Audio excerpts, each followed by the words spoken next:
Hola, buenos días, buenas tardes. Estamos en otro encuentro más de las conversas en cuarentena, ya descuarentenándonos, parece una especie de trabalenguas. Por lo menos acá en Valparaíso ya el martes parece que vamos a salir por fin de cuarentena, pero las conversas las vamos a mantener porque ha sido una buena instancia. Y ahora estoy muy contenta de invitar acá a Daniel Germalí, un amigo.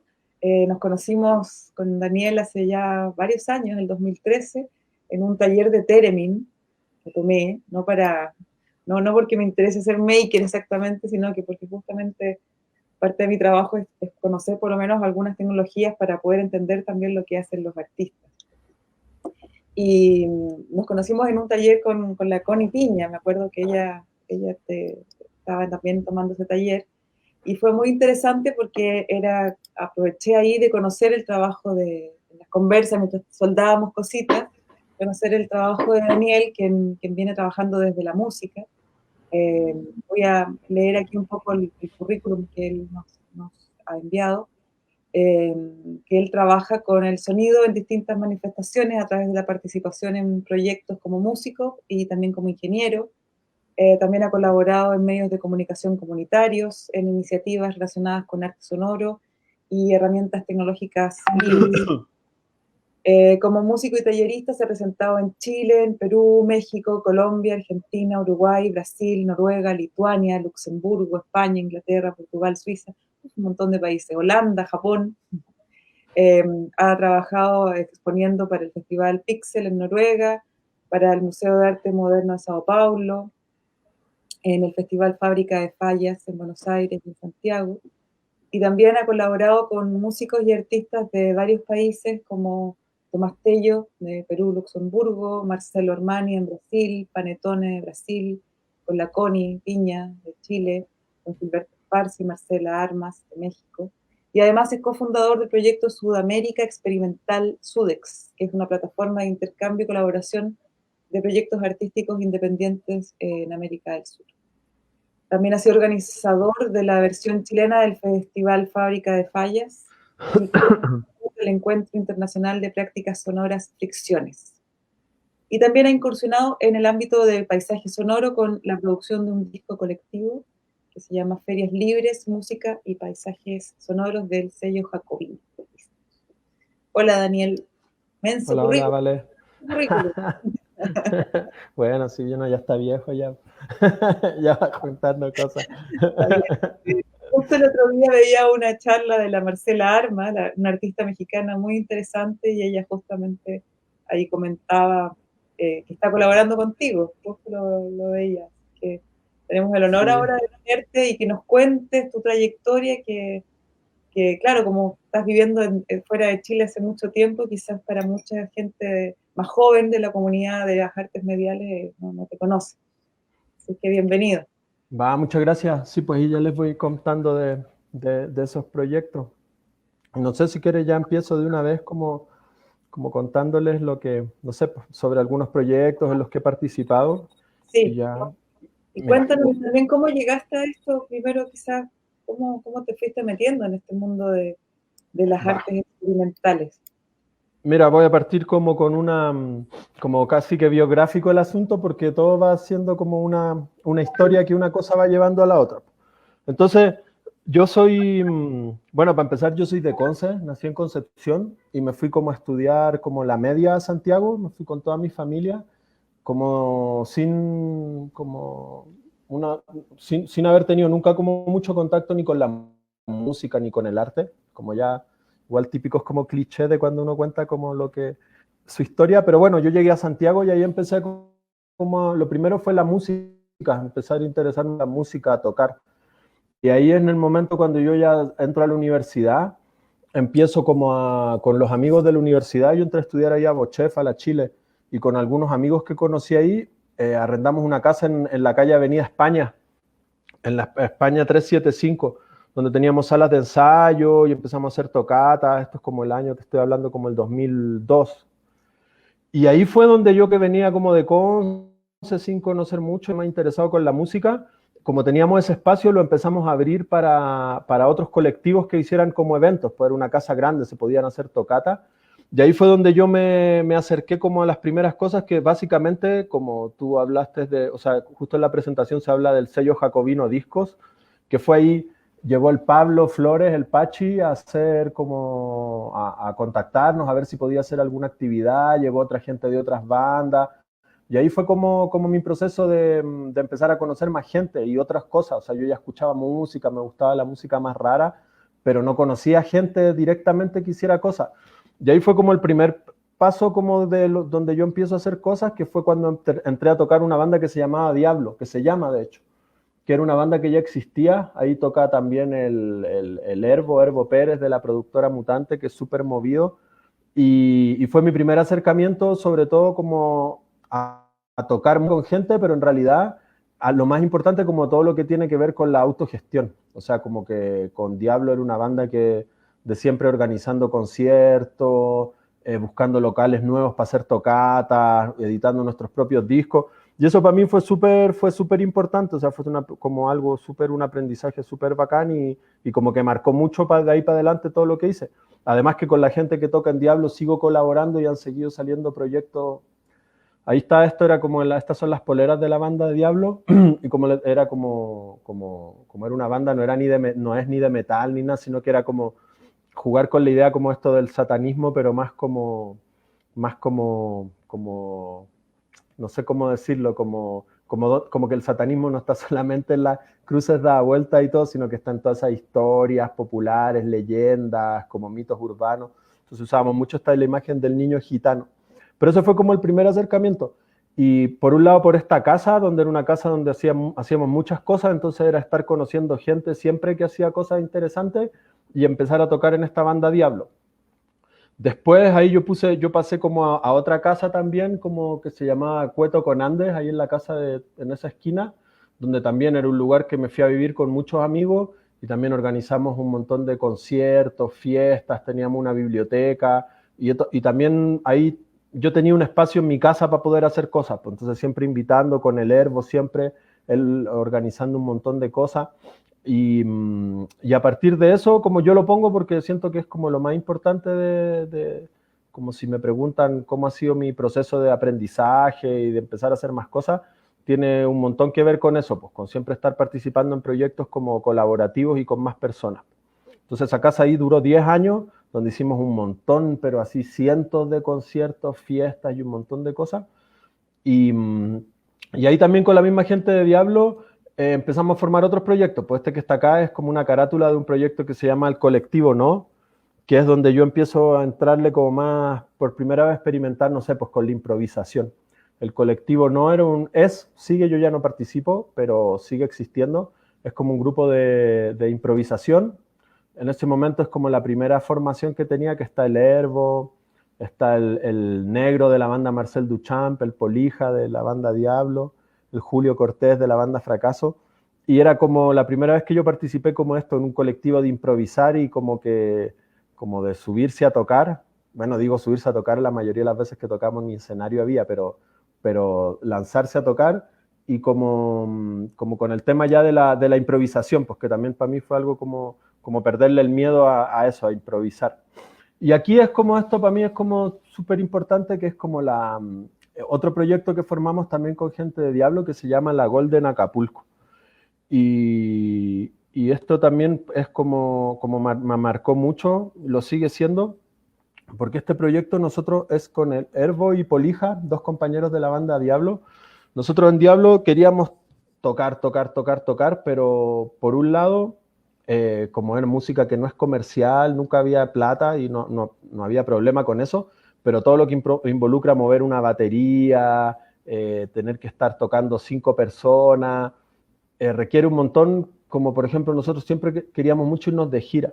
Y por otro lado, 2 miembros de la banda también tenían un montón de responsabilidades y no tenían mucho cómo poder salir. Y nosotros en particular con el Herbo queríamos puro salir. Entonces formamos esta banda que es la Golden Acapulco, que tiene más que ver con música jamaicana y cosas así, pero desde un lado así bien experimental y ruidoso. Pero sobre todo era con la idea de hacer un proyecto para poder salir de gira. O sea, un proyecto que nos pudiéramos ir los dos con la mochila y salir eso, a tocar a donde fuera. Entonces formamos este proyecto, ponte que el 2006, en mayo, y a final de año ya nos estábamos yendo por primera vez de gira, que fue, nos fuimos a Perú. Nos fuimos a Perú como un mes y medio. Ahí conocimos, justo ahí cuando tú hablabas del currículum, o sea, hablaba de Tomás Tello, bueno, ahí lo conocimos al Tomás, estuvimos viajando, tocamos en Lima. Bueno, yo en Lima me enfermé, y bueno, pero igual fue súper bonita la experiencia. Después al año siguiente nos fuimos a Brasil, Argentina, y en todo ese proceso, con la Golden Acapulco, fue como una cosa que para mí ya empezaba como a trascender un poquito más lo de la música. O sea, como nosotros finalmente lo que tocábamos, casi que cada vez llegábamos a tocar con la gente, a improvisar con la gente que nos encontrábamos. Tenía mucho más que ver este proyecto, más que con la música en sí, con todo este proceso. Nosotros llegábamos a los lugares y dábamos talleres, por ejemplo. O llegábamos, una de las giras teníamos la Semana de la Exploración Sonora. Entonces llegábamos a los lugares, contactábamos gente desde antes, nos conseguíamos un espacio y nos quedábamos, por ejemplo, una semana, y en esa semana hacíamos, no sé, 3 conciertos, hacíamos 2 talleres. Entonces fue bien bonito todo eso y súper importante en ese sentido. También fue cuando yo empecé a dar talleres, que también fue como que algo, se abrió una ventana de poder como trabajar un poquito de esto, pero no necesariamente tener que depender de, tengo que hacer música que le guste a la gente para que me paguen, sino que más bien... Más o menos, ¿qué año fue todo este, cuando empiezan ya a configurarse con esta idea de colectivo, de salir, de mezclarlo con los talleres? No solamente fue la idea de... La primera gira de la Golden Acapulco fue el año, creo que 2007 o 2008, que nos fuimos a Perú, el Tour Perú. Entonces ahí ya íbamos dando algunos tallercitos, pero apenas. Pero ya el 2009 fue cuando ya fuimos, le pusimos el Tour Atlántico y nos fuimos así con la mochila, los dos. Nos fuimos de gira por Argentina, Uruguay y Brasil. Y ahí ya fue cuando ya le agarramos la onda. Y cuando ya y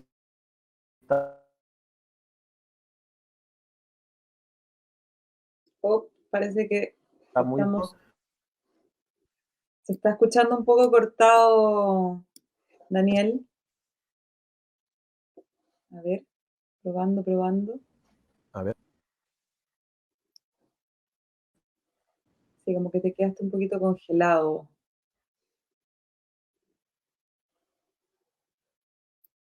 A ver. Ahí estás volviendo. Ahí sí, parece que sí. Ahí sí. Sí, ahora sí. Bueno, entonces ahí déjame poner de nuevo la foto.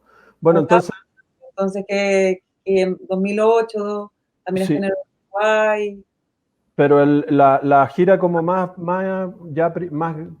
como que nos lanzamos en realidad fue cuando hicimos el Tour Atlántico que le pusimos, que fue el 2009, y que ahí nos fuimos 2 meses por Brasil, Argentina, Uruguay y Brasil. Y ahí tocamos no sé cuántas veces, o sea, como ya llegábamos a los lugares y con fechas armadas, pero nos quedábamos una semana y salían más cosas. Y por ejemplo, todo lo que yo te digo, claro, igual nosotros tocamos en Buenos Aires, en Sao Paulo, pero en realidad de lo que te estoy hablando muchas veces eran ciudades súper chicas. Entonces como que había un contacto que le interesaba y que nos invitaba, pero que en verdad no había nada, nunca habían pasado cosas así. O sea, como haciendo un taller de Theremin en Brusque, que es una ciudad como del interior de Santa Catarina, en el sur de Brasil, como cosas así. Entonces, eso era súper bonito porque nos dimos cuenta que podíamos contactar incluso hasta la misma gente del mismo lugar que se contactaran entre ellos. ¿Y cómo se llama? Mira, ahí está ese fue la segunda gira que hicimos con la Golden Acapulco por Argentina, que era cuando estaba el Mundial. Y le pusimos la Golden Acapulco gana la Copa del Mundav. Y también esa fue súper buena esa gira, lo pasamos súper bien. Bueno, y a partir de esta gira nace como ese colectivo, o sea, en verdad a partir de estas giras por nuestro lado, porque al mismo tiempo lo mismo que estábamos haciendo nosotros lo estaba haciendo otra gente. Estaban haciendo las chicas de Chimbalab en Chile, lo estaba haciendo algunos amigos brasileros como el Panetone, estaba el Jorge Crowe, el Mateo Carvajal de Tucumán, el Marcelo Armani. Y a partir de toda esa gente que nos fuimos conociendo con estos viajes, formamos este proyecto de Sudamérica Experimental, SUDEX. ¿Sí me escuchas ahora o no? Sí, Ya. está perfecto. Y ¿cómo se llama?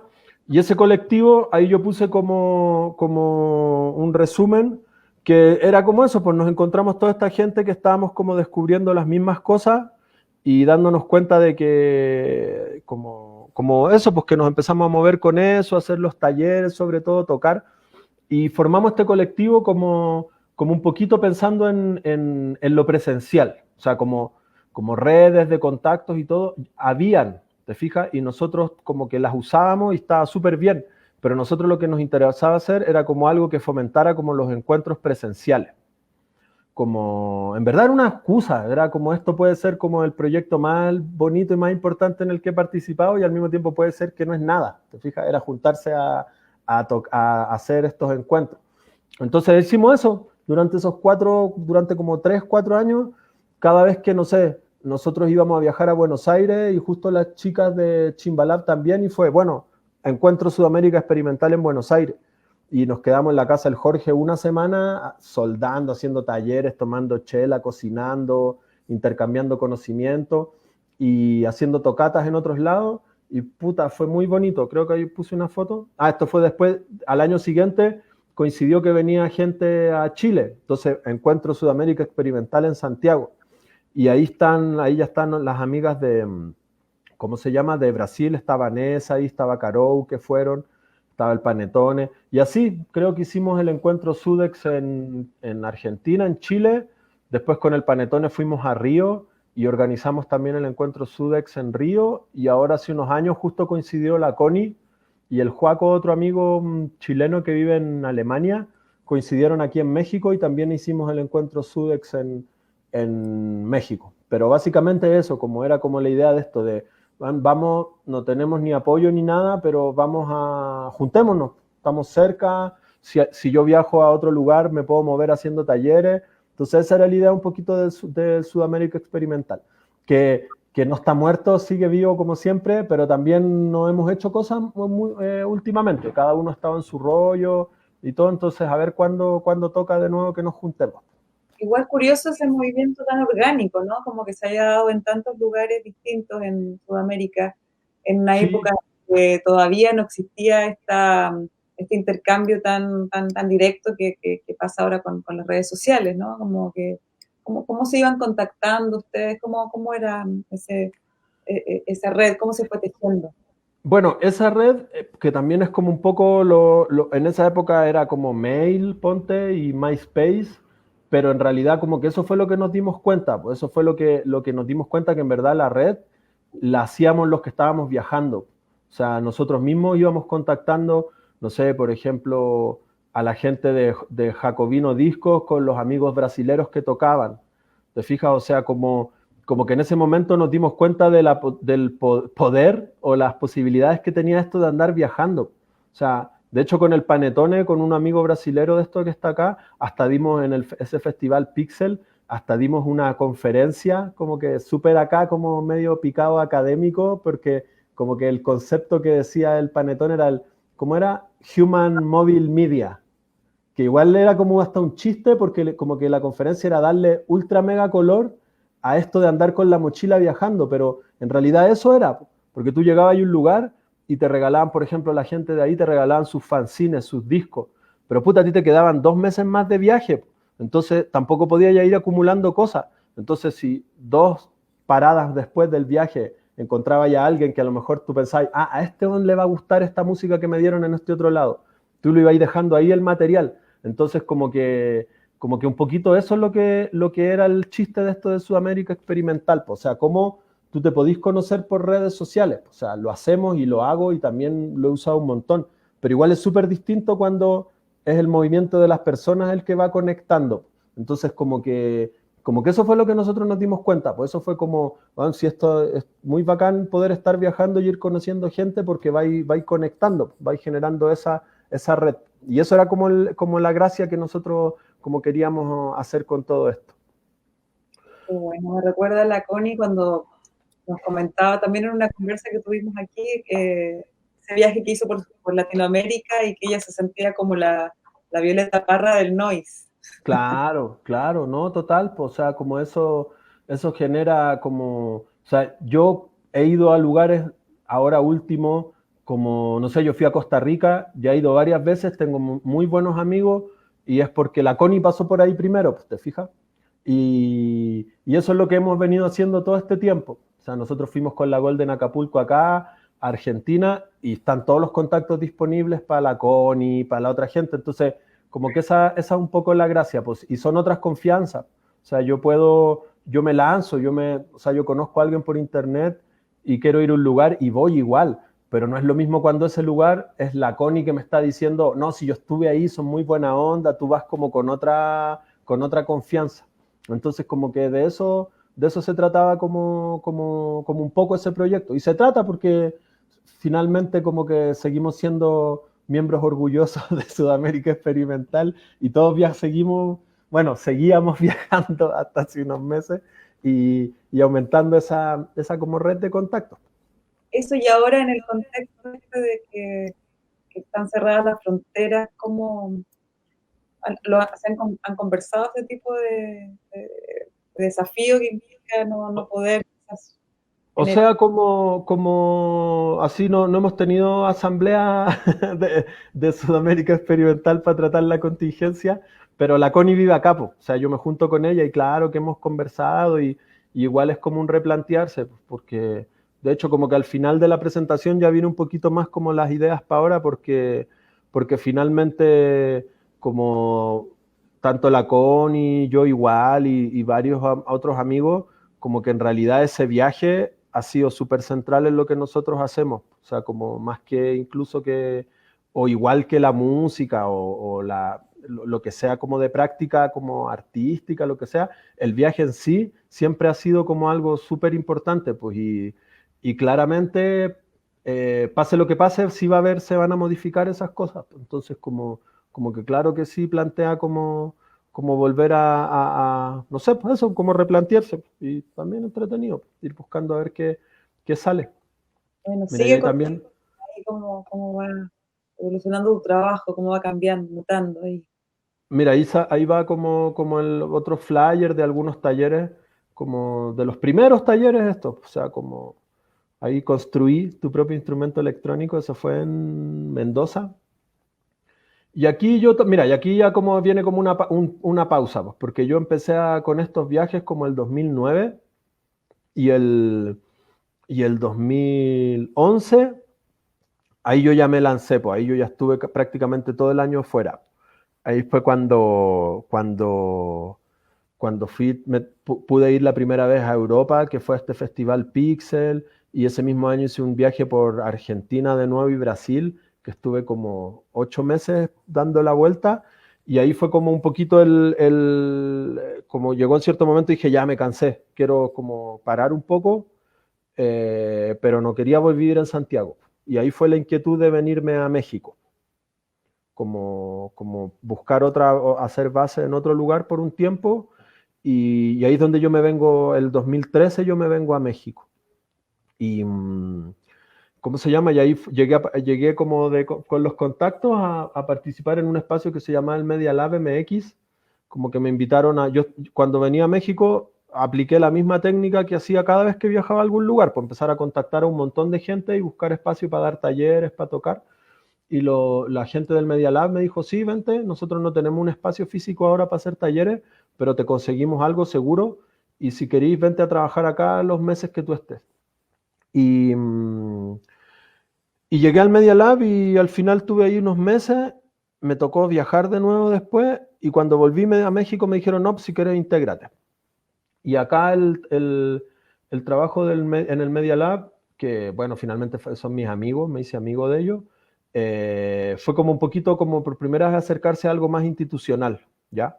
Como igual esto es un espacio independiente, es como el proyecto de mi amigo del Leonardo Aranda, es un espacio independiente pero y que trabaja mucho más en el ámbito de las instituciones de lo que yo había trabajado antes.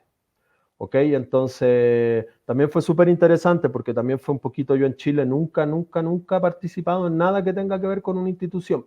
Siempre todo ha sido como en cosas mucho más en casas de amigos, en bares, en centros culturales. Y aquí fue como empezar a conocer un poquito más ese lado y las diferencias también, pues cómo se manejaban las cosas acá en México, poder dar talleres como más en museos, en centros culturales. Y un poquito eso, pues como con la inquietud de un poco... puta, ya he hecho un montón de talleres, me encantan los talleres, es algo que considero súper importante, pero llega un momento en que Mira, yo voy a seguir. Llega un momento en que uno mismo, el discurso que uno tiene, que es sobre todo con el hazlo tú mismo, con la democratización de la tecnología, empieza como a cuestionarse, o sea, o yo mismo lo empiezo a cuestionar. ¿Te fijas? O sea, como ya, está bacán esto, pero estoy repitiendo ya casi que estoy repitiendo en la misma, estamos por suerte hablando con Chile, lo digo en chileno, la misma pescada todo el rato y en verdad son los mismos talleres siempre, pues no. Entonces como empezó a ser la inquietud de a ver qué onda con esto, pues que el hazlo tú mismo, que el open source, cómo estas nuevas tecnologías, la democratización, a ver, es tan bacán, es tan potente como yo creo o como he creído todo este tiempo. Y ahí fue un momento de como de la inquietud de profundizar un poquito más. Pues, y en ese momento yo ya estaba en México, yo ya llevaba como 3 años viviendo acá en México y me metí a estudiar en la UNAM, como una maestría que se llama acá, como un posgrado en diseño industrial, sobre como esos temas. Pues. Como que lo voy a poner rapidito, pero como que me pareció importante igual. Y el tema fue eso, pues como un poquito estaban muy de moda todos los Fab Lab en Barcelona, de hecho, que tú viviste allá, está el proyecto Ateneus, como decir, no, vamos a poner todas estas tecnologías open source, yo como municipalidad de la ciudad voy a poner un Fab Lab porque eso va a empoderar a la ciudadanía y va a hacer que sea más democrática la tecnología. Y la investigación fue un poco eso, pues fue, a ver, pero suena bonito, pero ¿quién dice eso? ¿Hay algún ejemplo? ¿Se ha probado? Y fueron esos 2 años de haber estado estudiando ahí, por un lado la experiencia súper bonita y súper interesante de haber sido como parte de la UNAM, que es una cosa como bien especial y bien como, sí, fue súper bacán, de haber vuelto como a leer, a investigar, a sistematizar lo que yo había hecho. Y, y eso fue como, como un proceso súper importante, como lo pongo junto con lo del Media Lab, porque fue como sistematizar un poquito más todo el trabajo que había estado haciendo como de manera mucho más intuitiva. Y como la conclusión de la investigación son muchas, pero una de las principales es como que ¿sirven estas tecnologías para empoderar y todo eso? Y según yo, no. Y como un poquito de velar muchos de esos mitos que tienen todas estas cosas de las tecnologías y que igual más adelante te voy a volver a tocar el tema de cómo se idealizan mucho estas nuevas tecnologías, como yo siento que a esta altura ya no tanto, o sea, ya hay muchos más como desilusionados de todo esto, pero un poquito eso, cómo también desde este trabajo, como desde el arte, con la tecnología, cómo nosotros podemos ser, sin quererlo, sin malas intenciones, pero terminar trabajando como agentes, como promotores de muchas tecnologías que al final pueden tener cosas bastante oscuras y si no oscuras, bastante falsas nomás, ¿te fijas? Como estoy hablando de todas No estas es cosas de una, la impresión 3D, te estoy hablando un poco de todo esto de la sí, impresión 3D, de la realidad virtual, de todas estas cosas acá que aparecen como súper bonitas y que finalmente si uno no se enfrenta con una actitud como explícitamente crítica, tú estás trabajando para esas compañías, te guste o no, te estén pagando o no, lo hagas o no. Entonces como que también para mí eso fue como súper interesante de empezar como a tenerlo mucho más claro.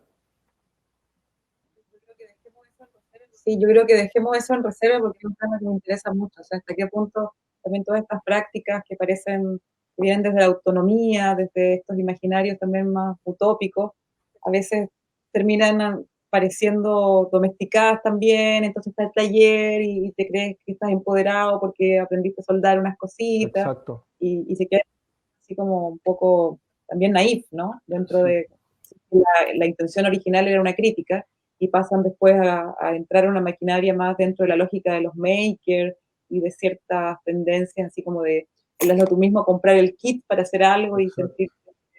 sentirte inteligente o creativo siguiendo unas instrucciones. ¿No? Entonces, dejémoslo en reserva así para que nos puedas seguir contando tu trayectoria. Vale, vale. Y aquí yo puse como que todo esto va junto, po. No, lo paso rapidito, no quiero hablar, pero es como proceso, investigación. Ahí puse como que me puse a revisar mis apuntes de mi examen que di para la tesis y estaba esta fotito del Iván Ilich porque también como que no me voy a clavar, pero de todo este proceso fue ir también conociendo como ciertas líneas de pensamiento, cierta gente y yo creo que él fue súper fundamental como haber conocido sus ideas y lo pongo a él en representación de las otras autores y cosas que también fueron importantes. Y también venía como un poquito eso, como la reflexión sobre lo postindustrial, como si es que es posible todas estas cosas buenas de estas tecnologías, aislarla de las cosas malas y no sé, lo pongo así rapidito nomás, como esas fotos que estaban, las tenía ahí. Entonces ya ahora como que esto ha sido el proceso como un poquito como del camino y ahora les voy a hablar también bien brevemente como de proyectos que en todo este proceso han sido proyectos que a lo mejor entre comillas aislados, pero que igual se conectan y que son cosas que me gustaría como compartirlas, pues comentarlas, proyectos que para mí han sido bonitos y que han sido importantes. El primero es que no le puse ni título, pero es un proyecto que se llama El Quelcaya, que el Quelcaya es el nombre de un glaciar que está en Perú.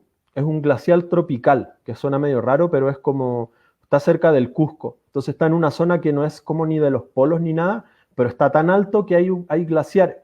Entonces este glaciar, los glaciares acumulan en el hielo como un montón de información sobre el clima. Si tú los tipos sacan como unos tubos de hielo, unos núcleos de hielo, y imagínense un tubo así, un cilindro súper largo, entonces en ese tubo ellos pueden ir viendo, analizando cómo fue el aire en, no sé, los últimos no sé cuántos miles de años. Pues te fijas, van sacando como pedacitos y van viendo. Entonces este glaciar, como no está en los polos, tiene un montón de información, porque los glaciares de los polos también tienen información, pero son contextos mucho más especiales. Esto por estar en un lugar como más normal, tiene un montón de información sobre el clima de los últimos años. Entonces es una fuente súper importante para los científicos.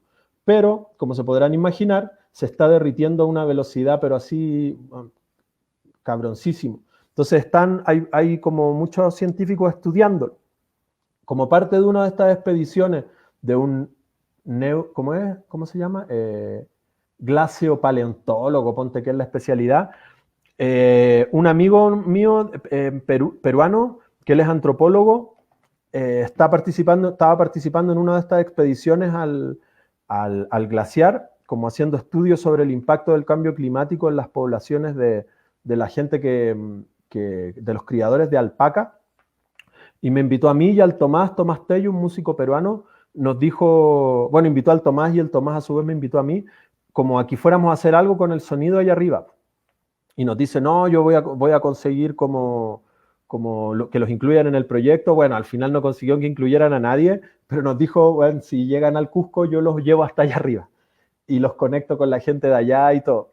Y fuimos ahí hay una foto, hacer registros de audio al glaciar, son 6.000 metros de altura, y así con parca y con botas, ¿eh?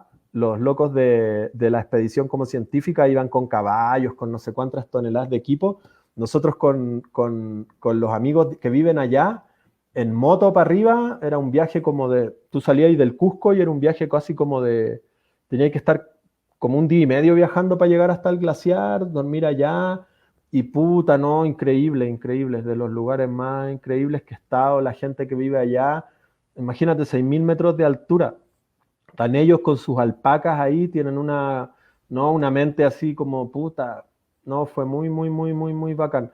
Y a partir de eso hicimos varias grabaciones. Yo estuve utilizando todas esas grabaciones como mis conciertos en vivo, yo tocaba mezclando esos sonidos. Yo fui 2 años seguidos, a grabar, conocimos a la gente de allá, tenemos todavía un montón de material que grabamos y fue así como te digo, como experiencia así de que te cambia la vida, o sea, como un montón de reflexiones muy, muy, muy, no sé, como estar allá arriba y estar viendo eso y decir, bueno, esto es como el mundo se está acabando, bueno, así estamos viendo al lado cómo se está derritiendo el planeta y bueno, y es hermoso, bueno. O sea, es como no sé, bueno, ¿qué se puede pensar de eso? O también cómo conocer a la gente. Por ejemplo, ahí donde había una pequeña aldea que con el derretimiento del glaciar se empezó a formar una laguna y en la laguna empezaron a llegar pajaritos, empezaron a llegar nuevos animales, empezó a crear un ecosistema así súper bonito. Pero resulta que un día se desprendió un pedazo de glaciar, cayó en la laguna y inundó todas las tierras de la gente que estaba ahí, pues, los lugares para donde pastaban las alpacas. Entonces era como, o sea, esa gente se estaba ya en ese año 2015 enfrentando como los efectos del cambio climático que se supone que nos va a tocar a todos ir viviendo en estos próximos años, ¿te fijas? Pero al mismo tiempo, si tú le preguntabas a la gente que estaba ahí cuál era su principal preocupación, su principal problema, no era el cambio climático, no era el derretimiento del glaciar, eran las pinches empresas italianas que les querían monopolizar la lana de alpaca que ellos vendían. Entonces era como claro, o sea, el calentamiento global es algo que lo causamos nosotros y que es súper terrible, pero en realidad más terrible sigue siendo todo el sistema económico y social en el que estamos, pues te fijas, o sea, como todos estos cambios de temperatura son dramáticos, pero dentro de todo nosotros tenemos una capacidad de adaptación súper brígida, pero el problema es que estamos viviendo en un equilibrio tan precario de todo que medio grado más que aumente la temperatura. Entonces, como conocer toda esa gente de allá fue puta, bien, bien bacán. Quedó súper pendiente, yo quería volver, o sea, yo quería seguir yendo y uno se pone a hacer otras cosas, pero sí, seguro que me gustaría volver. Ese se Oye, llama el proyecto que el Calla, dime. y eso, ¿cómo esa crítica o esa conciencia ya evidente que surge para ti cuando ves, ya no es solamente una cuestión especulativa ni números, nada más en un Excel, ¿cómo lo traduces? O era tu intención también poder traducirlo como una experiencia estética comunicable para quienes no tienen la oportunidad de estar en lugares como ese? Eh, como tú lo dijiste, es un poco era como centrar en el proyecto, pues, o sea, como llevar esto más allá de los números, o sea, porque o sea, los números ya los hemos visto todos, pues, hemos visto todos los números más terribles, pero ya son tantos que ya no pasa nada con los números. Entonces, era un poquito esa la idea. Y como que es todo un tema, porque, o sea, fue todo un tema de qué hacemos con esto, porque por un lado también son temas como súper como delicados en el sentido también de que también yo soy bastante crítico cómo se presentan este tipo de proyectos de registro, de zonificación, como que también no queríamos hacer el disco el sonido del glaciar, ¿te fijas? Como que fue como algo que todavía está medio ahí pendiente. El amigo que trabaja con nosotros, el antropólogo, él ha seguido trabajando estos temas y él ha escrito textos, ha hecho como artículos académicos, ha participado en varios, no sé, él tiene su proceso, que es como el que nos invitó. Y nosotros, yo en particular, por ejemplo, con estas grabaciones, yo las iba mezclando en vivo cuando tocaba. Bueno, lo sigo haciendo. Justo ahora estoy cambiando un poco el set, pero lo hice varios años. Y después de los conciertos, yo como que hablaba sobre esto, ¿te fijas? Entonces, como para mí esa fue la manera más natural, porque tenemos un disco que está ahí por salir.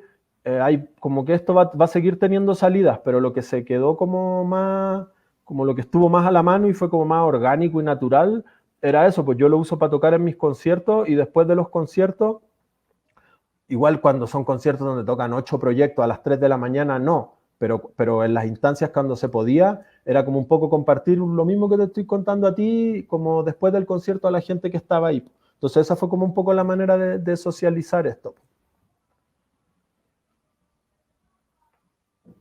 ¿Sí se escucha? Sí, interesante poder dejar un registro como de la historia planetaria, que no sea texto, ¿no? Como que estamos también Sí, dominados por un solo tipo de interfaz con el mundo, que sería la interfaz de la lógica, del pensamiento racionalista. Y claro.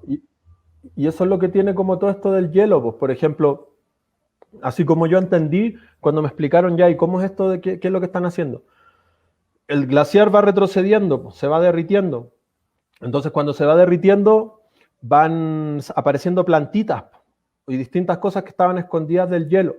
Entonces, ponte que, por ejemplo, y a eso le van haciendo estas pruebas del carbono 14 para determinar la antigüedad. Entonces, ponte que esta gente fue un año y habían unas plantitas que habían aparecido. Le hacen el examen del carbono 14 y ponte, me voy a tirar el carril con los números, pero era más o menos por ahí. Le hacen el carbono 14 y aparece que era una planta de 2000 años de antigüedad.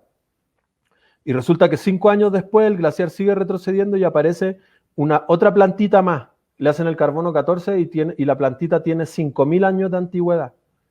Entonces, el glaciar retrocedió en 3 años, lo mismo que la última vez se había demorado, no sé, 1000 años en retroceder. ¿Te fijas? O sea, como dices tú, es como una memoria, pues, como un archivo así muy, muy, muy cabrón de todo eso, pues, del aire, de cómo fue los tiempos, de cuánto se demoró. O sea, los glaciares tienen un proceso de que van creciendo y se van achicando, ¿te fijas? Pero los mismos procesos que la vez anterior se tardaron cientos, miles de años, ahora se están demorando 5, 10, y nos decían, no, esto capaz que de aquí a 10 años más ya no va a estar este glaciar. Y tú lo estabas viviendo y era una montaña gigante, man. Y era como, no. Y entonces también eso es como ese registro es como un poco, como decís tú, pues también algo que ya en su momento irá como teniendo otras salidas. O sea, igual los audios están disponibles, ¿eh? Están en la página, hay una página del proyecto, un SoundCloud, y hay varias cosas ahí. Y tanto el Tomás como yo hemos hecho hartas cosas con esos audios. Pero también van a seguir estando ahí, no sé, en algún momento como publicar todo el paquete de sonidos que tuvimos. Que también aquí hacer otro paréntesis, que es como también desde la crítica y poniéndose odioso, también siendo súper transparente y súper así como el sonido tampoco es muy difícil. O sea, muchos de los sonidos que están, cómo suena ese glaciar, cómo suena el agua, cómo suena, los podrías hacer en el baño de tu casa y va a sonar bastante parecido. O sea, como que luego se romantiza como un poco ciertas cosas y es sonido de agua nomás. Entonces, como también esa fue como una premisa que tuvimos nosotros la primera vez que fuimos y mucho más la segunda vez, vamos a tocar al glaciar, po. O sea, llevar cosas para nosotros a sacarle sonidos, ¿te fijas? Como llevamos nuestras máquinas y un parlantito para hacer grabaciones, micrófonos de contacto. Acá hay una foto, por ejemplo, aquí yo le metí un micrófono de contacto como en una poza de hielo que estaba congelada y me puse como a caminar encima, a tirar como hielo y nieve encima. O sea, fue como también mucho de, no vamos a ir a grabar el paisaje sonoro, lo vamos a hacer también, pero vamos a ir nosotros a buscar sonido y a sacar cosas. Entonces, el sonido del hielo quebrándose, tú no lo vayas a escuchar si ponís un micrófono en el glaciar, o tendríais que estar años, no sé. Pero tú podís poner el micrófono ahí debajo y ponerte tú a caminar, y como tocar, en el fondo tocar. Como eso también fue súper entretenido, y de ahí salieron muchos sonidos como que los sigo ocupando. Qué bueno, entender el paisaje como un instrumento, ¿no? Sí, como eso. modelo. Exacto, porque también es como, también ahora como que vayamos viendo los otros proyectos, también para mí eso es súper importante, o sea, como hacerse cargo que si vaya a ser tú el que va a terminar presentando esto, ya sea como un paisaje sonoro, ya sea como una sonificación de algo, ya sea como cualquier cosa, finalmente eres tú el que está invitando a escuchar a la gente, y tiene que ser algo interesante, ¿te fijas? O sea, como esta neutralidad como desde afuera, como de, mira, este es el sonido de no sé qué cosa, la sonificación, y como, bueno, está bien, no digo cada uno con lo suyo, pero para mí tiene que, o sea, si tú lo vayas a presentar esto desde una posición que es desde el arte, desde la música, tiene que tener algo que busque conectar con otras cosas. O sea, no es el registro como más en plan, no sé, antropológico o arqueológico, también me parece interesante. O la sonificación desde un carácter como científico, pero si tú te estás planteando como desde ya cualquier punto del arte, no me parece interesante hacer un instrumento de medición, ¿te fijas? O el mero registro por el registro. Entonces también era eso como como no, pues si vamos a hacer algo con esto es para poder hacer un concierto, para poder hacer un disco, y tiene que ser algo como interesante, pues mucho más, para mí eso es mucho más importante que todo el protocolo científico de la muestra, de que sea acá, súper acá, sino que es como, no, pues al final del día esto es para poder comunicarse con alguien a partir de esto, pues entonces era eso, pues cómo aprovechar para tocar con esto, con eso, con el glaciar, pues. No no como instrumento, sino que como colaboración, incluso de alguna manera.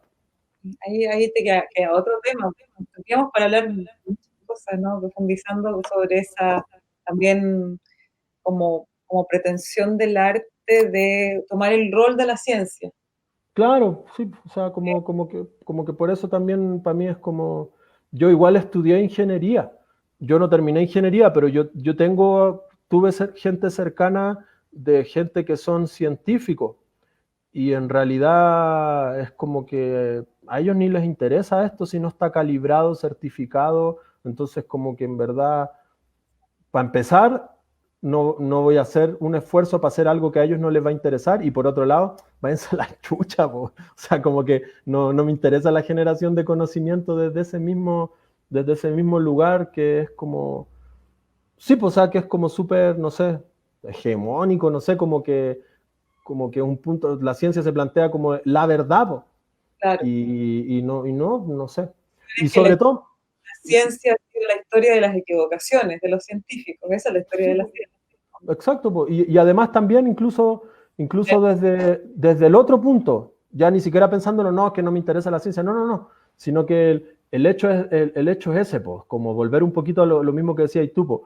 Los números y todo eso, ya vimos todos los números, po. O sea, para mí, de todas las problemáticas que hay ahora, las que pueden ser resueltas mediante la ciencia son ya tocaron techo, entonces más bien es como buscarle otra salida, y también porque me gusta, o sea, como que me gustan los sonidos, escuchar cosas, entonces un poquito por ese lado, como de nuevo ahora otro proyecto que voy a mostrar también fue un poquito la misma como búsqueda, como están súper bacanas las colaboraciones, las interacciones, como el trabajo con científicos, con matemáticos, con doctores, con cocineros, con todas las personas, va a ser siempre bonito colaborar, pero el tema es desde dónde, o sea, ¿por qué cada vez porque a mí yo fui a como me ha tocado, o sea, si tú juntas, si vas a un evento de arte y ciencia, lo más probable es que para empezar van a haber más artistas que científicos y los temas que se van a tratar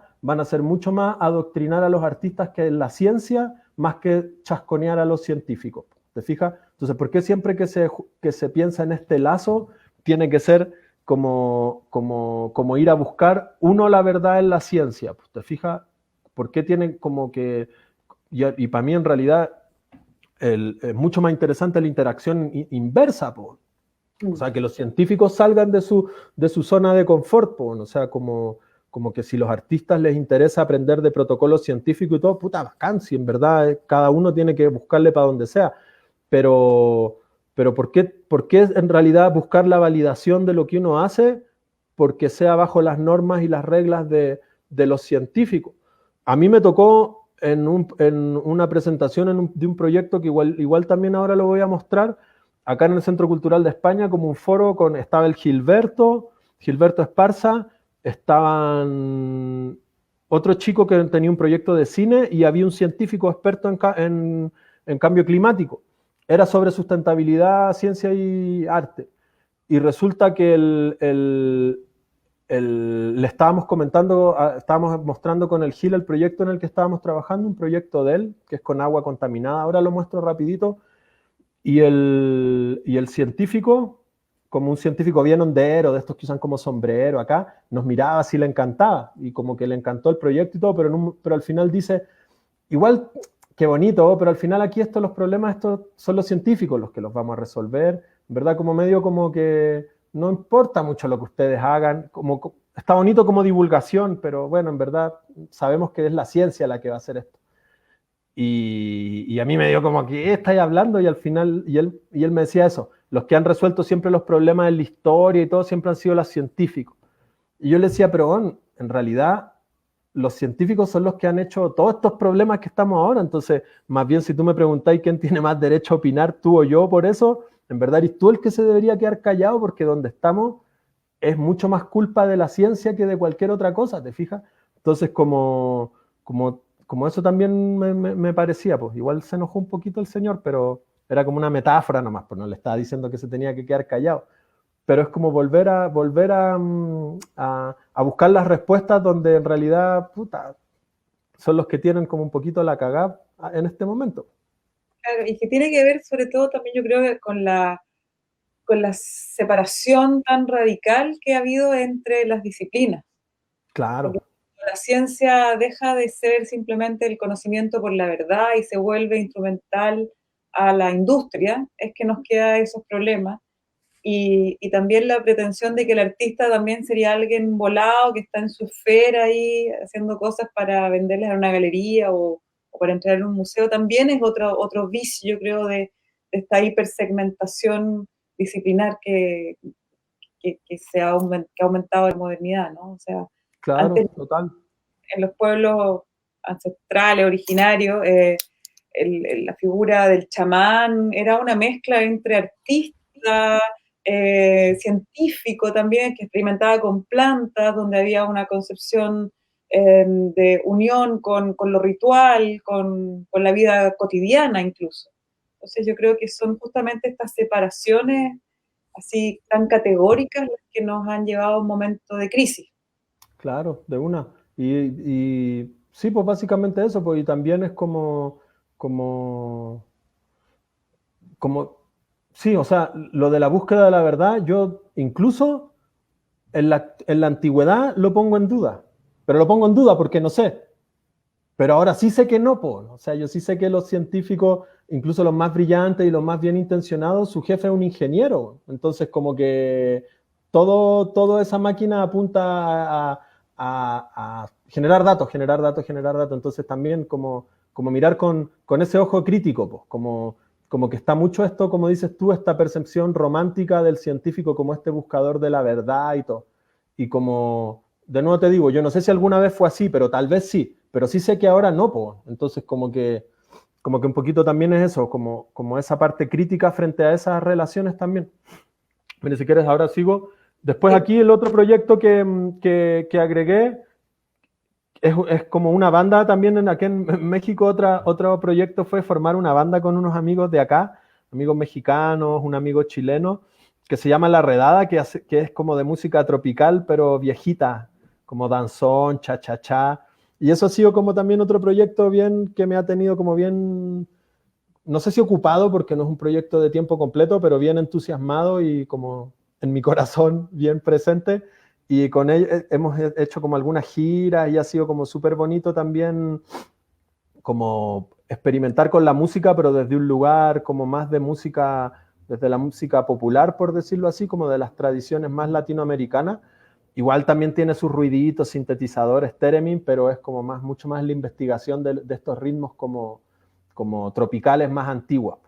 Ahí también hay unas imágenes de un video y todo, y como que eso también ha sido algo súper bonito del último tiempo, como después de 15 años haciendo música, todo el tiempo música para que sea rara y como para que deje acá a la gente media como sin saber qué onda, o al menos eso buscamos. Ahora ya poder hacer música, pero ya desde el punto de vista de la fiesta y de compartir de otra manera. Y también ha sido un proceso súper, súper, súper bacán y también como no solamente por aprender de la música, sino que todo el proceso de como ver la música ya desde el punto de vista como, no como siempre que era buscar lo raro, sino que poder entender un poquito más otras tradiciones musicales que tienen mucho más que ver con eso, pues que son como más en función como de lo social que otra cosa. O sea, tú ya no haces la música, nosotros no sé, tampoco es como algo buscarlo fácil, pues igual siempre buscarlo como darle una vuelta más, pero finalmente ya es un proyecto que está en función de que la gente baile, ¿te fijas? Entonces, eso también me ha hecho como moverme en otros círculos totalmente distintos, y ha sido súper bonito como poder como aprender eso, o de las tradiciones musicales. Yo igual toco música hace mucho tiempo, pero nunca estudié música, pues yo no sé leer música ni nada de eso. Entonces, al estudiar estos ritmos y estas músicas, ha sido también un aprendizaje como de las tradiciones musicales ya más como ¿qué se diría? Occidentales, no sé, como ha sido bien entretenido. Buenísimo el nombre, me encanta. Después déjanos los links también para poder Sí, escuchar. sí, yo les paso ahí, les paso todo. La redada, sí, como la puso un amigo holandés que habla un poquito de castellano, puso el nombre. Y sí le parecía que era eso, porque era como la, re, como de las notas musicales, pero da, y la redada, y fue ya. Es que Bueno, poner nombres a veces es medio difícil, y fue como ya, nos quedamos con este. a ver, Y ahora los últimos proyectos que vienen, los que les voy a mostrar ahora como un bloque, ha sido como esta colaboración que he estado haciendo con Gilberto Esparza y la Marcela Armas, que ha sido como también algo súper importante, con lo que he aprendido un montón y ¿cómo se llama? Y ha sido conocer, no, o sea, son ya para mí a estas alturas como unos maestros bien importantes que he tenido ellos dos. Yo conocí al Gilberto cuando estaba recién llegando a México, estaba en el espacio del Media Lab y estaba haciendo como unos circuitos, haciendo ruido, y él llegó ahí porque le estaban asesorando con una cosa de mecánica, unos robots, no sé qué cosa, y escuchó lo que yo estaba haciendo, nos pusimos a conversarnos y tuvimos súper buena onda, y él me dijo que estaba haciendo un proyecto que se llamaba Biosonot, que era a partir de aguas contaminadas hacer sonido. Y el Gil estaba usando unos circuitos de unos osciladores súper básicos, con los que igual estaba haciendo unas cosas súper bonitas, pero él tenía ganas de ampliar eso, pues me dijo como que le ayudara, que colaboráramos en ese proyecto. Y a partir de eso, para mí fue como primera vez empezar a ver con esto como de la sonificación. Y el Biosonot está ahí. Lo que ven arriba es como en esa bola se pone agua contaminada. Lo que se ve abajo, no sé si se alcanza a ver que son como no sé si se ve mi cursor acá en la pantalla, pero bueno, son como una cosa, unas celdas negritas con unas mangueritas. Ahí el agua se purifica. Hay unas bacterias que van purificando el agua y generan electricidad. Y lo que se ve aquí arriba, que es lo que está más en detalle acá, es un tubo donde están todos los circuitos electrónicos que hicimos de sintetizadores. Entonces los cambios de voltaje que iba generando, las bacterias que iban produciendo, iban alterando el sonido de lo que iba pasando. Entonces el Biosonot fue este proyecto que es una investigación súper larga del Gil, y yo llegué como al final y colaboré. Ahí también fue la locura de meter todos esos circuitos en ese cilindro. Puta, fue así tirando los cables y todo, pero fue bien bacán y quedó bien bonito ese proyecto. Y esa fue la primera colaboración donde yo como que le ayudé con la parte sonora. Y como les decía, fue un aprendizaje así, empezar a trabajar con ellos, porque son gente que como que realmente viven de su arte así como una cosa, como con mucha, no sé, pasión, decirlo, como dedicación, como que están todo el día en eso, están todo el día en eso, y todas las actividades que como que tú te encuentras con ellos, las van resolviendo de una manera muy loca, y fue la primera vez que a mí me tocó como el contexto de venir de Chile, además sin mucho, yo hacía cosas con la música, con el arte no tenía mucho contacto, entonces donde haber conocido a gente que trabajaba con estas cosas así súper en serio, te fijas, como así, como de empezar a ver estos proyectos donde uno siempre trabaja desde la precariedad, es como ya, ¿qué le ponemos acá? No sé, pues ¿qué es lo más barato? Ya esto, pum, pum. Empezar a trabajar con gente que es, no, ¿qué es lo mejor, man? O sea, ¿qué es lo que va a quedar más chingón, como se dice acá? Y vemos cómo lo conseguimos. Y eso también fue súper como chido. Y bueno, les voy a mostrar otro proyecto. El Biosonot, este instrumento que generaba parte de como sonido a partir de los residuos de las aguas, en realidad era casi como un módulo de este otro proyecto del Gilberto que se llama las plantas autofotosintéticas. Entonces, maravilloso. entonces el Gil me invita y me dice, ya, pues sigamos desarrollando esto, yo creo que el Biosonot, como que hagamos la 2.0 y que sea parte de esta instalación más grande. Entonces aquí lo que era como el mismo principio de las celdas bacterianas que purifican el agua y que generan electricidad, pero aquí iba un paso más adelante porque esa electricidad iba prendiendo unos foquitos, unas luces, Todo esto son cantidades muy chiquitas de electricidad, entonces se tenía que ir cargando como un condensador y ya activaba una luz y como que esa misma luz iba a hacer la fotosíntesis de este núcleo. Entonces la planta como que iba generando, era como autosuficiente. Y aquí hicimos otro, como la versión 2 del instrumento del Biosonot, que ese ya fue un poquito más como ya con más elementos. O sea, todo este proceso yo estoy aprendiendo de electrónica y de sintetizadores. Pues, entonces, cada proceso nuevo yo ya sabía más cosas. Entonces, este de acá ya tenía como más sonido. Y aquí también fue un poquito, empecé a hacer la reflexión de, el primero, el Biosonot, si nosotros ajustábamos cosas para que sonara como queríamos, pero igual era mucho más como instrumento de medición. O sea, como que, no sé, 1 volt sonaba y 2 volts sonaba como no tenía tanta composición. Aquí ya tenía un poquito más, o sea, como a mí me empezó a salir esa inquietud de desmarcarme un poco. No, es que no hay que tocar el sonido para que sea exactamente como suenan las bacterias. Y es como, no, las bacterias no suenan, lo que suena es el circuito que tú le estás poniendo. Entonces, si tú ya te estás dando arbitrariamente a ponerle un circuito, bueno, también arbitrariamente elige sonidos que a lo mejor vayan a sonar interesantes o que a ti te gusten. Entonces, este proceso, el de las plantas autofotosintéticas, ya fue algo como ya más pensado en ese sentido. Y eso, desarrollamos el instrumento juntos, también fue un aprendizaje súper como grande en cuanto a electrónica, en cuanto a sintetizadores, porque es lo más grande que yo había hecho hasta ese momento.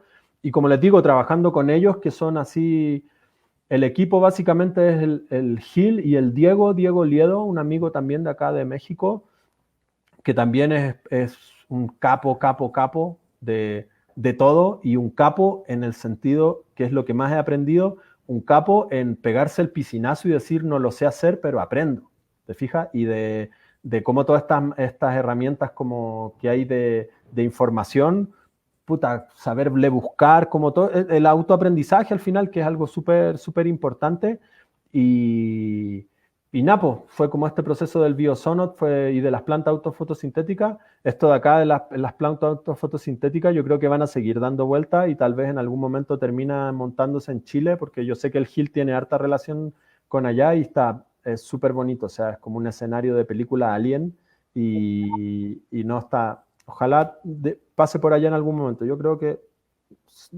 sí. Es un proyecto hermoso y Sí, además ahí yo creo, yo siempre lo comento en clase, los proyectos de Gilberto Esparza, porque no solamente se quedan en esta especie de constatación de ciertos fenómenos científicos o problemas medioambientales, sino que también es la propuesta de imaginarios futuros, ¿no? O sea, sí. Y también algo que también lo menciono acá, que es súper importante, que también lo pude ver como el trabajo que tiene el Gil, bueno, la Marce también, pero en particular este proyecto con el Gil del Biosonot, es por ejemplo, este proyecto es con agua de los ríos contaminados. Y con el Biosonot se hizo una gira. Yo participé, pero participé mucho menos de lo que me hubiese gustado porque estaba justo en esa época con lo de la UNAM y eso, donde el Gil fue a un montón de ríos súper contaminados en distintos lugares de México y hacer un proceso de registro, o sea, a buscar agua para poner en el instrumento. Pero en ese proceso de ir a los lugares implica un montón de cosas, pues implica antes contactar a las organizaciones como dicen acá, las organizaciones de la sociedad civil que están defendiendo esos ríos, ¿te fijas? Contactarlos de antes, coordinarse, llegar al lugar con ellos para que te lleven a los ríos a sacar agua, pero al mismo tiempo en todo ese proceso de documentación darles visibilidad a sus problemas, ¿te fijas? O sea, son lugares muchos apartados que nadie los está viendo, cómo hacerles una tocata, mostrarles el instrumento, ¿por qué estás sacando tú esta agua? Bueno, porque estoy tocando con esto y mostrarle, hacer una demostración, ir generando redes, o sea, como toda esta cosa del proyecto como de arte, como excusa para detonar un montón de otras cosas, pero no solo como excusa, que luego también pasa eso, es como que, yo hago este proyecto para esto, pero al final no le pongo bueno a la pieza, por decirlo de alguna manera. Pues no, pues las dos cosas. Y eso también ha sido como súper bacán y también cómo cómo empiezan los proyectos sin saber dónde se va a terminar, que también es algo como súper, no sé, como fome dentro de todo lo que hay que estar, o sea, afortunadamente yo he tenido, no es mi caso, pero cuando hay que estar como por ejemplo presentando proyectos para financiamiento y todo eso, como tú tenés que presentar proyectos que tú sabías a dónde van a llegar, po. Claro. Y en realidad es como eso le quita la mitad de la magia, po. Y todo Es la- esto son proyectos que los empiezan o los empezamos sin saber para dónde van, po. Y eso es como súper bonito, po, y súper, súper bacán como poder generarse esos espacios. sí, que es la gracia que tiene el campo artístico en realidad. ¿Mm? Y que el sistema, ahora que están todos en Chile llenando formularios de Fondart, que es como justamente lo contrario a un formulario, ¿no? Con Claro, exacto. metodología, cuando todo eso se va viendo afectado justamente por estos procesos que en el caso de las artes mediales quizás de una manera más enfática que en otras prácticas artísticas es mucha investigación y mucho error. Exacto. Y que se van enriqueciendo las cosas en el camino. Como que tú fuiste al lugar a buscar agua y conociste a alguien que hace tal cosa. Ahora les muestro el siguiente proyecto que también es un poquito en la misma línea. Después de haber trabajado con Gilberto y en esos dos proyectos, un día me llama la Marce, que otra artista que puta, también la súper admiro y también súper maestra, y me dice, oye, mira, vamos a hacer un proyecto, estamos haciendo una colaboración con el Instituto de Astronomía de la UNAM, que vamos a hacer algo con un meteorito. Y yo, ya, ¿qué onda? Bueno, básicamente el proyecto era para una exposición que se hizo acá, como de arte sonoro mexicano y alemán, creo. Y bueno, la Mar se traía todo un proceso sobre el magnetismo de las rocas y es como un proceso súper bonito, que igual en su página hay como documentación, pero para hacerla corta, la cosa es que después de muchas vueltas querían hacer un instrumento que generara sonido a partir de los campos electromagnéticos de un meteorito, ¿ya? Porque los meteoritos son piedras que tienen variaciones electromagnéticas mucho más fuertes que otras piedras. Ellos lo querían hacer con piedra al principio, pero cacharon que los meteoritos era más la diferencia que podía ser más interesante y dijeron meteorito.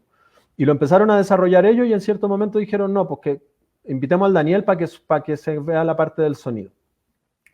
Y ahí llegamos, me contaron bien cómo estaba la historia, empezamos a hacerlo. A mí después de los otros procesos me venía con súper presente lo que te comentaba recién de como no me interesa hacer instrumentos de medición, o sea, tiene que ser algo que si va a sonar, que suene bonito. Además me tocó una experiencia acá en un festival que se llama Transitio. Me tocó trabajar, creo, tal vez con la misma pieza del Gil o ir a ayudar a alguien. Bueno, me tocó participar como del montaje del Festival Transitio, que es un festival como de arte y tecnología que se hace acá, como más o menos grande. Y me tocó ver todo el proceso de montaje, un montón de pega de un montón de gente, una semana o más incluso, o sea, una semana de montaje más lo que cada persona trae de pega, o sea, un montón de pega. Y llegar a la inauguración y de ver cómo sentarme así a observar a la gente que venía a ver la muestra y como el promedio, nadie se detenía más de 30 segundos, 40 segundos frente a cada pieza. Y como que eso me pareció incluso hasta en términos de sustentabilidad y de como economía de recursos, como que era como, no, pues, o sea, ¿cómo esto vaya a estar haciendo todo esto para que al final sea como eso, pues, como que pierde mucha relevancia, no tiene tanto, o sea, como que se quede, no quiero que se quede en esto nomás, pues, en que si yo te digo un instrumento musical con un meteorito, ya suena bonito y ya suena interesante, pues, pero no se quede en eso, pues. Entonces, fue como que para mí fue súper importante en este proyecto, vamos a hacer algo que, puta, den ganas de quedarse escuchándolo, po. No una cosa que tú pasás y está como, y como, y esto se iba a presentar en un lugar que se llama en el Ex Teresa, que está en pleno centro de la Ciudad de México, que es un lugar que se ha especializado un montón en temas de arte, como de arte sonoro, por decirlo así, pero igual está en el centro, o sea, igual es parte del tour que hace la gente que va al centro de la Ciudad de México. O sea, como que iba a ser algo que iba a tener circulación de gente más allá de la gente que está interesada en el arte sonoro. Entonces, fue un poco con eso. Aquí como lo más bonito de todo este proyecto fue la gestión, que ahí la Marce y el Gil fueron como también fue otro aprendizaje muy, muy, muy cabrón con ellos, porque ya, pues una cosa es que a ti se te ocurra hacer una obra con un meteorito, pero otra cosa es conseguir un meteorito. Entonces, primero fue, ya, vamos a ver en el Palacio de Minería, que es un museo que está en el centro. O sea, yo digo, vamos a ver, esa parte la vieron ellos. Yo estaba ya viendo el sonido, pero yo estaba enterado del proceso. Y no, que no estaba tan bueno. Ya encontraron que en la Facultad de Astronomía del UNAM, en el frontis, no en el frontis, en el hall de acceso, tenían este meteorito de 3 toneladas. Ya, Y fueron a hablar con el encargado del Instituto de Astronomía y le contaron la historia, no, queremos hacer este instrumento, no sé qué cosa. Y el tipo del Instituto de Astronomía, o sea, como que se rió en su cara, así como, no, está bonito el proyecto, pero ni lo sueñen, o sea, nuestro meteorito no lo toca nadie. Y ya, no, pero la siguiente reunión, ya, ¿cómo le fue con el meteorito? No, más o menos, pero ustedes sigan nomás, ustedes sigan. Segunda ya fueron de nuevo, pero ya con un PowerPoint, con su trabajo, con bocetos dibujados súper bonitos. Y ahí como que empezaron a convencer al tipo del Instituto de Astronomía. Ya sí se los puedo prestar, lo pueden hacer. ¿Y qué onda? No, en el Ex Teresa hay que llevarlo desde el UNAM al centro. No, pero olvídense así. Y ya siguieron reuniones, ya convencieron al del UNAM. Pero puta, el meteorito es patrimonio de no sé qué, po. O sea, había toda una lista así de gente que había que convencer para moverlo. Después ir convenciendo a la gente, pero luego la burocracia que involucra. Después, ¿cómo lo movemos? Eso mide 3,5 toneladas. Bueno, la cosa es que nosotros era como yo, con mi mentalidad de chileno en gran parte y de lo que soy yo, no se los van a prestar ni cagando. O sea, era como, esto no va a funcionar, imposible. Pero yo seguía nomás, pues igual estaba aprendiendo, pasándolo bien. Era la noche antes después de haber conseguido todas las voluntades, ya era conseguir las firmas. Y era la noche antes de la inauguración, nosotros teníamos toda la estructura de madera que ustedes ven ahí listo, y el meteorito seguía estando en el UNAM. O sea, la noche antes de la inauguración llegó el meteorito. Llegó con 2 grúas, o sea, la gente que los movió eran los que mueven no sé, los que llevaron ¿cómo se llama? Las momias de Egipto cuando fue la exposición en México, o los que movieron las cabezas olmecas.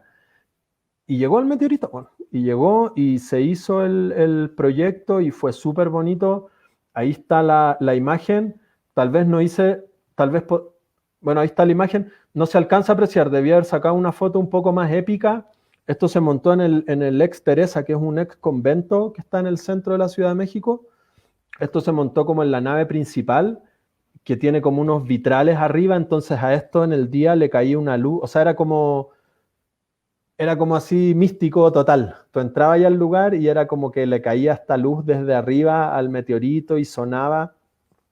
La acústica del lugar era muy, muy, muy loca. Entonces, básicamente lo que sonaba, como lo que yo preparé, como en este programa en el Pure Data estaba preparado todo, eran como, si tú escuchabas ahí con audífono, lo que sonaba eran unos sonidos casi como, así como, pero esos sonidos en el espacio con la reverberación era así casi como sonaban casi como cantos. Era como no, fue muy, muy, muy bonita la experiencia ¿Cómo fue la experiencia que tú estableciste? ¿Qué es lo que realmente estaba sonando? Explícanos un poquito ese proceso. Ya, pues, ¿Qué es lo que ya, pues, como la idea era hacer algo que sonara como que tuviera algo en particular el sonido de ahí que invitara como a quedarse. Todos esos bracitos de madera que ustedes están viendo, en la punta tienen unos sensores de electromagnetismo. Eran 8 sensores. Cada uno de los sensores te entrega 3 datos, porque el electromagnetismo tiene 3 componentes, o sea, como en los 3 ejes. Entonces a mí me entregaban esos 24 datos. Yo lo trabajé con este programa que es de software libre, el Pure Data, Entonces lo que yo hice fue generar una especie de composición que se completaba con estos datos que tú me mandabas. O sea, no era que sonara cualquier nota, había un marco de un rango de notas que sonaban. Entonces cada sensor lo que me mandaba, ayer esto estaba especializado, tenía 4 parlantes. Entonces cada sensor, los datos que me mandaba, un dato, yo con eso generaba la frecuencia, qué nota iba a ser, que de nuevo no era cualquier nota, era en un rango de una escala, y los otros 2 valores me entregaban en qué posición del espacio iba a sonar. Era como algo, yo como que la idea era dejarlo súper simple, o sea, como que se reflejaran los datos que estaban leyendo los sensores, pero de una manera súper simple. Y no los iban leyendo como a cada rato, sino que la suma de cierta cantidad de datos me indicaba qué tan largo iba a ser la nota, entonces cuándo iba a volver a tomar otra medida. Ahí yo les pongo un link de un video, pero esto sonaba como súper así, como... Ah, y otra cosa también que fue como que nos clavamos, que a mí me gustó, este meteorito cayó y lo recogieron en Chihuahua, en el norte de México. Entonces fue como, para mí fue súper importante, no es súper importante, pero como una línea para dónde entrarle, era como, ¿cuáles son los sonidos de ese lugar, po, donde cayó este meteorito? Entonces, por un lado, estuvimos investigando un poco la música de los Tarahumara, que es el pueblo original de allá de esa zona, y por otro lado, como el paisaje sonoro, cuáles son los bichitos. Entonces, por un lado estaba el sonido que se estaban generando con estos sintetizadores que respondían a los datos que sacaban los sensores, y por otro lado había como toda una base sonora que tenía mucho más, que eran como unas percusiones que iban como girando, como en el espacio, como era como espacializado el sonido, era como si alguien tuviera como alrededor tuyo caminando con un tambor. Y además unos sonidos como todo sintetizado, pero que emulaban un poquito como sonidos de la noche del desierto. Entonces, puta, también no encontré fotos de eso acá, o más bien no me escurrí, como se dice, a buscar algo de eso. La gente entraba y se acostaba, po, y se quedaban escuchando el sonido ahí alrededor. Y como te digo, el lugar sonaba súper bonito. O sea, esto era como los sonidos que yo hice eran sintetizadores así, pero esto generaba como la reverb que tenía el lugar era muy, muy, muy bonito como sonaba. Y ese fue como el proyecto que como más grande. El mismo proyecto ya se ha presentado, no el mismo, pero la misma idea, como el mismo grupo que el proyecto Sideral, ya se ha presentado en Berlín, pero con un meteorito más chico, entonces otra estructura, como el principio es el mismo, leer los datos de magnetismo y generar una composición, pero con otra estructura, porque cada meteorito es distinto, entonces hay que hacer todo este instrumento lector, y se presentó en Escocia. En los 2 lugares los meteoritos eran, ponte, del porte de una pelota de fútbol o un poquito más grande. Esta es la única vez que fue tan como apoteósico. En los otros fueron como instalaciones más chiquititas. Y, y ahora está casi por concretarse en otro lugar acá donde vamos a ir a montarlo de nuevo. Pero igual cada vez que se monta es otra composición, es otro instrumento el que lee los datos, y ahora probablemente va a salir para ahora, para fin de año, ir a hacer uno nuevo. Entonces ya estamos ahí como juntándonos de nuevo viendo otras posibilidades. Y yo, Podrían con dime. con el meteorito que quedó, ¿te acuerdas del incendio del Museo de Río de Janeiro? Sí, si cuando pasó eso fue, órale. Había quedado, Eh, era casi como una especie de metáfora, ¿no? sí. De la cultura, o sea, todo se destruía y lo único que quedaba era una cuestión misteriosa que tiene una cantidad de años que se especulan solamente. Eh, entonces, muy bonito porque me acordaba un poco con esta idea del instrumento, ¿no? Y también de la pretensión que a veces tiene la ciencia de develarlo todo. Me acordaba de un comentario que nos hizo Ariel Guzik, este artista mexicano también, en un encuentro que tuvimos el año pasado de bioacústica, organizado por Sonami, donde, claro, la mayoría de los científicos y de muchos artistas también que estaban trabajando con lo sonoro, en extrayendo lo sonoro, era como para mostrar qué es lo que sucede o sea, como mostrar esa verdad oculta. Y me gustó mucho una frase que dijo Ariel, era que a él no le interesaba eso, no le interesaba develar la verdad del objeto, o del animal, o de lo que sea, sino que más bien participar del misterio. Ándale, Entonces, qué chido. lo encontré muy bonito, porque también de repente estamos en el formateo cultural de la modernidad, ¿cierto? Que como que nos empuja a encontrar significados. Y buena parte del arte más bien busca los sentidos, ¿no? Como despertar los sentidos. Y yo creo que Sí, también el entregarse al misterio de algo, por eso me parece muy, muy notable y me había gustado ver esa obra ahí en el centro, en el Exteresa, que es un lugar muy, muy fascinante, ¿no? Arquitectónicamente, que tiene toda una cantidad de historia. Cuando fui a México, esa vez que nos encontramos la última vez, Tito Rivas me hizo una visita guiada por ahí, contándome también como todas las claves históricas secretas que tiene el edificio, ¿no? Entonces, claro, que se reflejan en lo arquitectónico. Y sí. claro, esa especie de fascinación. Y yo creo que a veces algo que vamos perdiendo cuando el arte se convierte en una cuestión también como llena de conceptos Claro. o de ventajas en términos de mercado, de enchufarse con ciertas modas académicas, etcétera. O sea, hay una Sí, recuperación que me parece bien notable. igual como lo decía Ariel, es como, sí, o sea, cuando hicimos esto, como para el texto que iba a acompañar, a mí me dice Marce, que era la que estaba coordinando eso, me dice que me escribe algo sobre lo que es como la zonificación.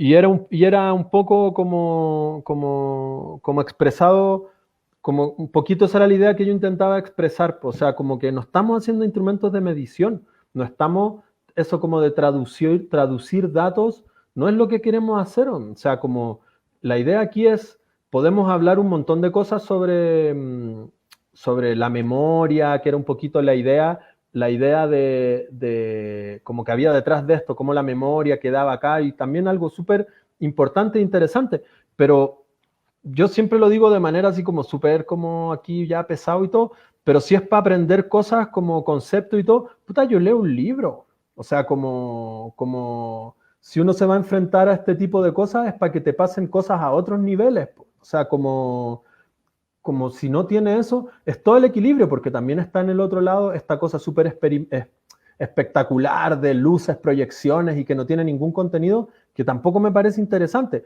Pero ¿cómo es el equilibrio entre esas dos cosas? O sea, está bien que diga cosas, o más bien, más que esté bien, la persona que a partir de su trabajo artístico además puede poner otros conceptos y otras ideas, bueno, es lo más bonito, es lo más potente. Qué bueno, pero también de nuevo, pues para que me estén sermoneando o para que yo, para que me pase algo con una pieza, tener que leerme como un manual de instrucciones antes, también yo siento que como dices tú, pues es como que un poco por caer por el rechazo a estas cosas más vacías y todo, que me parece bien, tampoco se puede caer en el otro extremo, de todo intelectualizarlo un montón y dejar todo este nivel que termina, o sea, tampoco es como hablar nada nuevo, pues puede terminar fácilmente convirtiéndose algo en algo súper snob, súper frío, súper aburrido. Entonces, Mm. como que también ese juego, ese es el equilibrio, pues como que hablar del misterio es una manera súper bonita de decirlo, se podría decir de un montón de otras maneras, pero que no pierda eso, pues, o sea, como que siento que yo no estudié arte, no estudié historia del arte, como que todo lo que a lo mejor puede decir una aberración, pero también muchas de las cosas que tuvieron más que ver con todo esto de lo conceptual o cómo enfrentarse a esta otra cosa súper acá como técnica y súper aquí que también que aburrido y que fome, también generan una cosa súper importante del impacto, pero ya, bueno, ya estuvo, o sea, como que el hecho de estar negando todo el resto o dejar esto en algo tan frío y intelectual, para empezar, es negarnos también a nosotros como gente de Latinoamérica que tiene otras tradiciones y otra cultura, y por otro lado es fome para el que lo ve y para el que lo hace, porque si tú te pierdes de todos estos procesos de estar lijando la madera o en el computador también, pero estar clavado con haciendo el dibujo, el modelo o el código así súper pegado haciéndolo, muchas cosas que al final en el producto final ni se notan, pero que el proceso es lo más bonito, pues, bueno, o sea, es como para mí, o sea, para mí. Entonces, como que también eso ha sido súper, súper bacán de estos últimos proyectos, porque es como trabajar, no sé, con la Marce, con el Gil, que tienen un sentido de todo eso, que ellos al final su trabajo, siempre el trabajo del Gil, por ejemplo, estar yendo a los ríos, ¿no? Tiene una componente social y político súper fuerte, po. Pero todo eso sale desde súper orgánico, porque él está preocupado de que lo que él está haciendo quede súper bacán, que quede súper bonito en el buen sentido de la palabra, no bonito como así, ah, qué bonito, sino que, y como que comunique, que sea algo. Entonces, como que para mí eso ha sido súper, súper bacán de encontrarme con esta gente y más gente también de eso, pues. O sea, si le vaya a poner arte, más todavía si vaya a ir a buscar recursos en ese espacio, yo creo que tiene que tener algo más allá, pues, y al final tú le pones la firma, pues, no es el meteorito el que está sonando, eres tú el que está llevando eso ahí, entonces hazte cargo. O sea, hazte Claro, cargo de lo que tú vayas a poner ahí, sea algo que sea interesante, pues, y si suena feo, no es feo porque, o feo no es la palabra, pero si suena aburrido, no es aburrido porque el meteorito es aburrido, pues, el aburrido eres tú, pues, entonces como hacerte cargo de eso y como tener conciencia de que todo es súper arbitrario. El hecho de poner eso en una página de internet o en un museo ya es algo arbitrario, ya es algo que no hubiese pasado por sí solo, que ya lo estás haciendo tú. Entonces, si tú estás haciendo eso, como esta cosa de esta distancia de que no, yo quiero que suene como natural, como es, obvio que puede ser una cosa muy bonita, pero no tiene, para mí no tiene ningún componente como ni valórico, ni más válido. No, bueno, o sea, aquí es como lo que importa finalmente es lo que se ve para afuera, pues. O sea, es lo que tú vayas a comunicar, eso es lo que tú estás mostrando.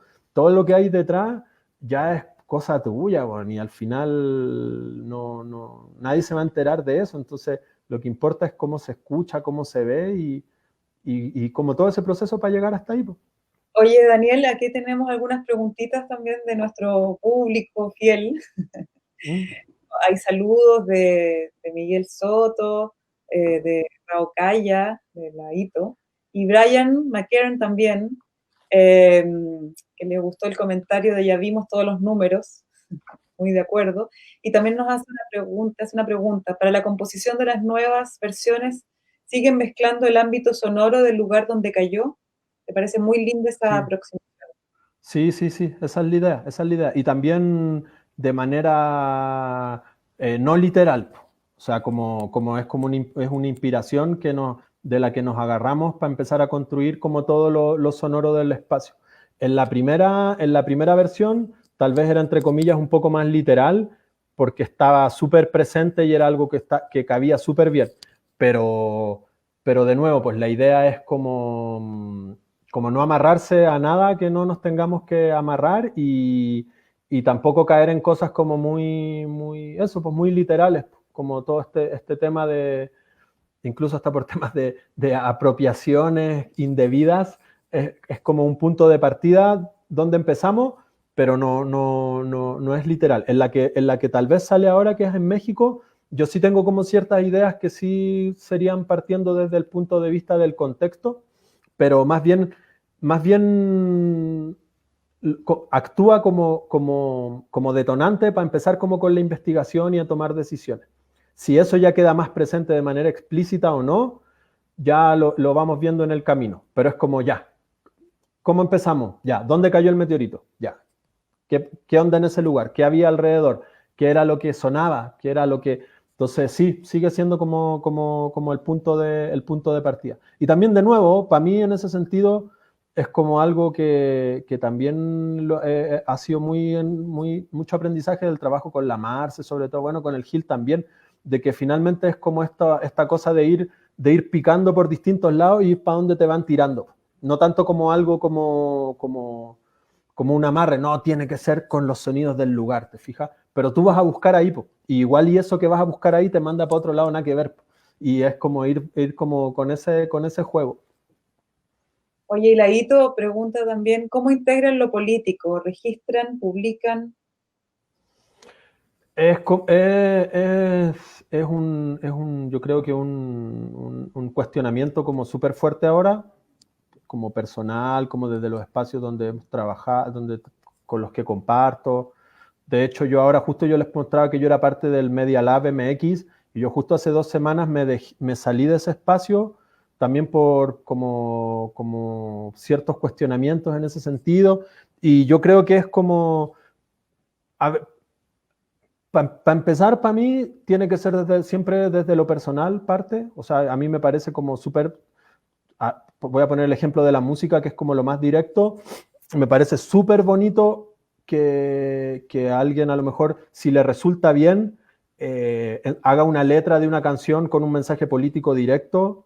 Me parece que es como, puta, desde Violeta Parra y Víctor Jara para adelante, como algo ha sido súper importante, súper necesario, súper bonito. A la gente que le sale eso, que bonito. Pero, por ejemplo, a mí me hace, o sea, que alguien me esté cantando del 18 de octubre y de los movimientos sociales y de la gente, y que por otro lado esté en la SCD, me parece que es como, puta, bacán tus letras, pero, y no lo digo, o sea, yo sé que los músicos tienen que estar en la SCD, pero que sea, no sea un dirigente del SCD, me refiero a eso, o sea, que sea como alguien acá, puta, no, o sea, no pasa nada, pues, o sea, como esta cosa de que los artistas y los músicos, como que su responsabilidad política sea hacer estas obras que dicen cosas, me parece que no. O sea, la responsabilidad política del músico, del artista, al igual que el del panadero, no sé, como cocinera o el que sea, es una cosa personal y es en su vida privada donde tiene que empezar. Como que creo eso, y también creo que lo político tiene que mucho más que ver con cómo uno gestiona las cosas muchas veces que con los mensajes que les pone explícitamente a las cosas.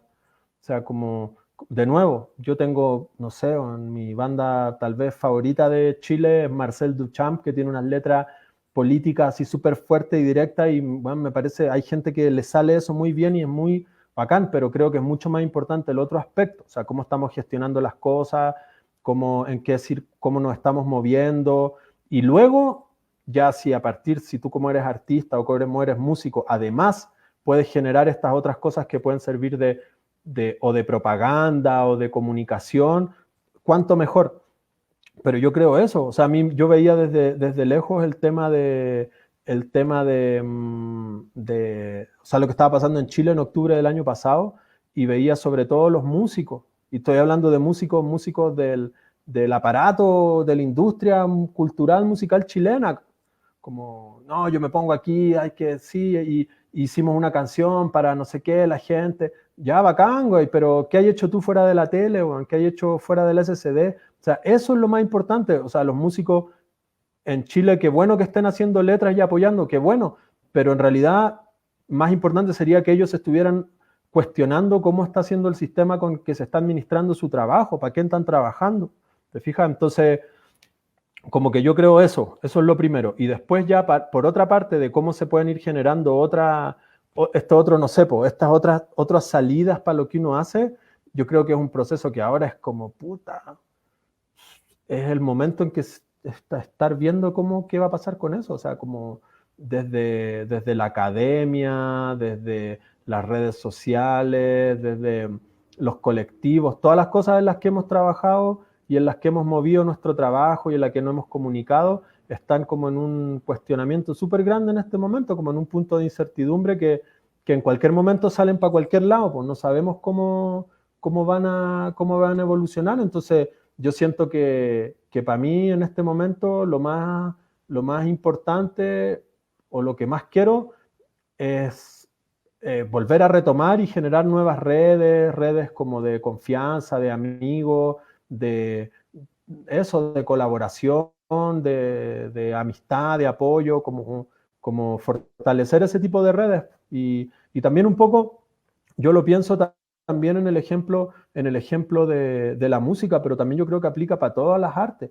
O sea, también hay un sistema de circulación y de como de eso, de vivir, de trabajar con la música, con el arte, que o sea, ya era la industria discográfica, o sea, como en la música de aquí para adelante, desde mi punto de vista, es o convertirse en, no sé, en un meme donde tú lo que vendí, lo último que tú vendes es la música, sino que vendes todas esas otras cosas que aparecen ahora, o volver a pensar en que tú vayas a tener que estar compartiendo con tu círculo más cercano, de tu barrio, de tu ciudad, o a lo mejor igual ya en esta como aldea global, a gente a lo mejor en otras partes del mundo, pero con intereses súper afines a ti, que van a ser mucho más, o sea, como que esta industria musical, industria discográfica, ya no tiene nada que ver con la música. O sea, si tú le querís entrar, vaya a tener que ser esto influencer, youtuber o como se llame en unos años más.